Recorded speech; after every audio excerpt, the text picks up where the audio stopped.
The topic is multiplicative inverse.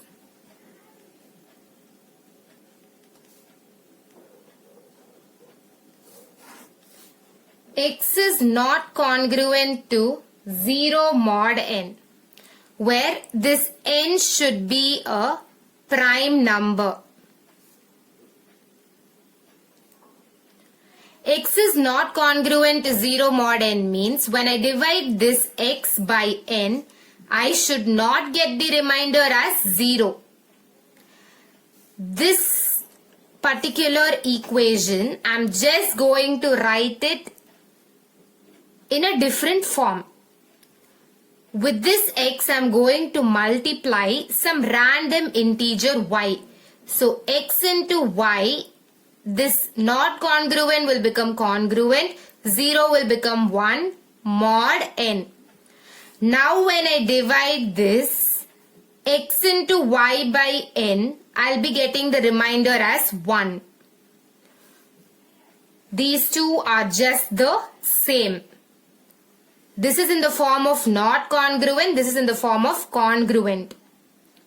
But otherwise these two are the same. Now from this I can find what is y. Y is equal to x inverse mod n. So y is the multiplicative inverse of x.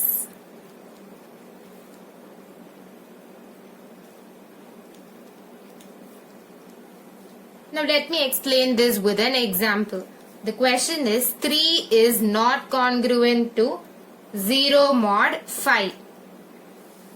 So along with this 3, I should multiply some random integer y. But before that, I should check whether n is a prime number.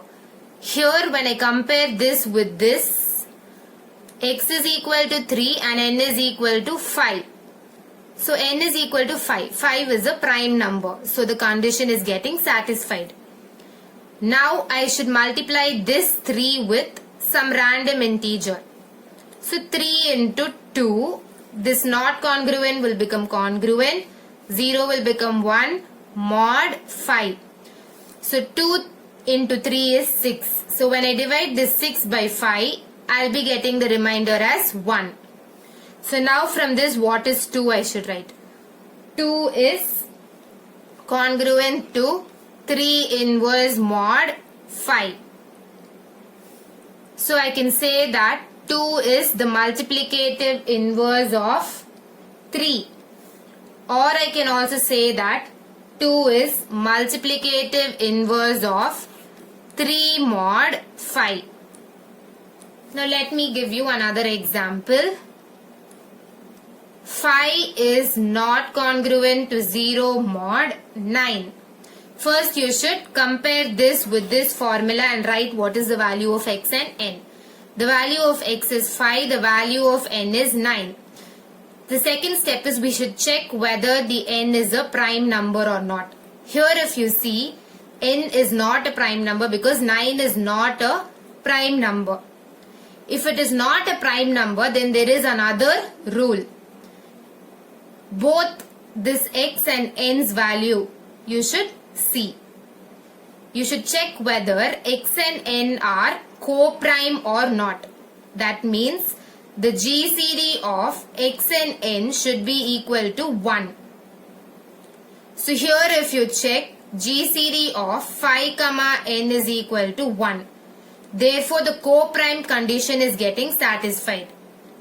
First you should see whether the n's value is a prime number or not. If in case the n's value is not a prime number, then you should check whether x and n are co-prime or not. That means the GCD of x and n is equal to 1 or not, you should see. If both the conditions are not satisfying, then you can't find the multiplicative inverse. If this condition is not getting satisfied, at least the co-prime condition should get satisfied. Since this condition is getting satisfied for this particular sum, I can proceed. I can find the multiplicative inverse. In the next step, the question was 5 is not congruent to 0 mod 9. So I'm going to multiply this 5 with some random integer 2. This not congruent, I'm going to make it congruent. This 0, I'm going to make it 1. Mod 9. In the next step, I need to find this 2. So 2 is congruent to 5 inverse mod 9. So now I can say that 2 is multiplicative inverse of 5. Or I can also say that 2 is multiplicative inverse of 5 mod 9. If you like this video, please like and subscribe to my channel and click the bell icon to get the new video updates. And please don't forget to share it with your friends. It may be very helpful for them. Thank you.